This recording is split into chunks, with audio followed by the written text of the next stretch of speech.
স্বামীর প্রতারণার বিচার চাইতে গিয়ে আত্মহত্যার পথ বেছে নিয়েছেন বরিশালের এক তরুণী। সোমবার দুপুর ১:৩০টার দিকে নগরীর কীর্তনখোলা নদীর তীরবর্তী মুক্তিযোদ্ধা পার্কে কাফনের কাপড় ও দাফনের সামগ্রী সঙ্গে নিয়ে পান করেন জান্নাত নামে ওই তরুণী। গুরুতর অবস্থায় পুলিশ তাকে উদ্ধার করে বরিশাল শেরেবাংলা মেডিকেল কলেজ হাসপাতালে ভর্তি করে। পুলিশ জানায় ঘটনাস্থলে এর বোতল এবং একটি ব্যাগে কাফনের কাপড় সহ দাফনের প্রয়োজনীয় সামগ্রী পাওয়া যায়।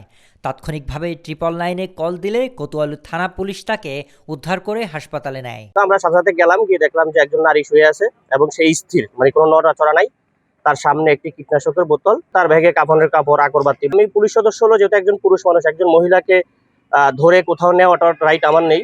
তো সেক্ষেত্রে আমি সাথে সাথে 999-এ যোগাযোগ করি এবং কোতোয়ালি থানায় যোগাযোগ করি। তো তাৎক্ষণিক তারা কোতোয়ালি থানা থেকে টিম পাঠায় এবং সেখানে সিটিএসবির লোক থাকে, গোয়েন্দা সংস্থার লোক থাকে, তারা ওনাকে শেরেবাংলায় নিয়ে ভর্তি করে। জানা গেছে জান্নাত বরিশাল সদর উপজেলার চরমোনাই ইউনিয়নের বাসিন্দা।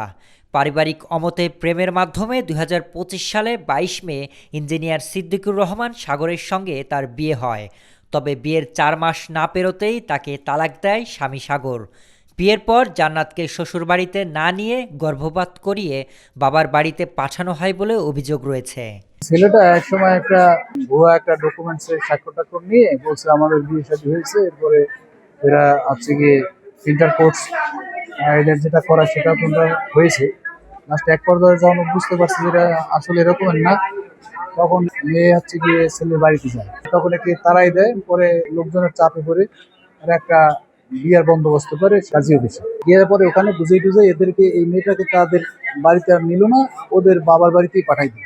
স্কেল করে করে নানান রকম অভিযোগ দিয়ে এরা নিল না। এই ফাঁকে দিয়ে ছেলেটার শ্বশুর হচ্ছে গিয়ে ওনার ফোন দিয়ে নিয়েছে ঢাকায়, চেক আপ করাইল বাচ্চাটা চাষি কিনা। পরে করে তাদের সেটা অ্যাবর্শন করিল। এটা অবশ্য গিয়ে পরে আমরা জানছি। তালাকের প্রতিবাদে আদালতে মামলা করতে গেলে শ্বশুরবাড়ির লোকজনের কটাক্ষ ও অপমানের শিকার হন জান্নাত। সোমবার মামলার শুনানি শেষে আদালত থেকে ফেরার পরই তিনি হত্যার চেষ্টা করেন। শেরেবাংলা মেডিকেল কলেজ হাসপাতালের চিকিৎসক জানান, তিনি কীটনাশক পান করেছেন। বর্তমানে তার শারীরিক অবস্থা আশঙ্কাজনক এবং চিকিৎসকদের পর্যবেক্ষণে রয়েছেন। আমরা ফার্স্টে ওই যে কোনো বিষ খাওয়া পেশেন্ট বা ইনসেকটিসাইড বা ঘাস মানুষের যেটাই খাক না কেন, ফার্স্টে আমরা একটু ওয়াশ দিই। ওয়াশ দেওয়ার পরে আমরা হচ্ছে ওয়ার্ডে পাঠাই দিই।